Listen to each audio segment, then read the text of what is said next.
किल्ले पन्हाळगडावरती का नाही प्राचीन काळापासून माणसाचा राबता होता असं समजून येते, कारण इथं पाण्याचा भरपूर मोठं स्रोत आहेत आणि प्राचीन काळातल्या गुफालेणी पण आहेत. पण गडावरती नाग जमातीच्या लोकांचं वास्तव्य होतं.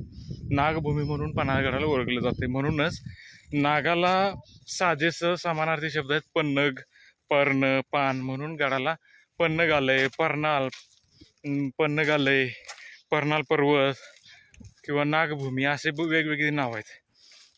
याच्यावरनंच संभ्रमातनं पन्हाळा असं नाव पडलं जातं. तर विजापूरच्या म्हणजे आदिलशाहीच्या काळात ह्याला शहानबी दुर्ग असं म्हणत होते ते. पण ज्यावेळेला औरंगजेबानं हा किल्ला घेतला 1701 साली, त्या टायमाला ह्याचं बेनी दुर्ग ठेवलं नाव. त्यानंतर ते लगेच बदललं, शहानबी दुर्ग ठेवलं आणि ते सुद्धा नाव बदललं आणि दुसऱ्या दिवशी लगेच बेनी शहादुर्ग नाव ठेवलं. अशी एका दिवसात 3 वेळा नावं औरंगजेबानं बदलल्यात. तर पन्हाळगडाची ही वेगवेगळी नावं तुम्हाला माहिती होतीत काय?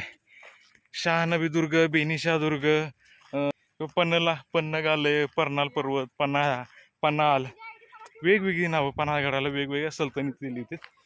यापैकी तुम्हाला कुठलं नाव ऑथेंटिक वाटते नक्की सांगा.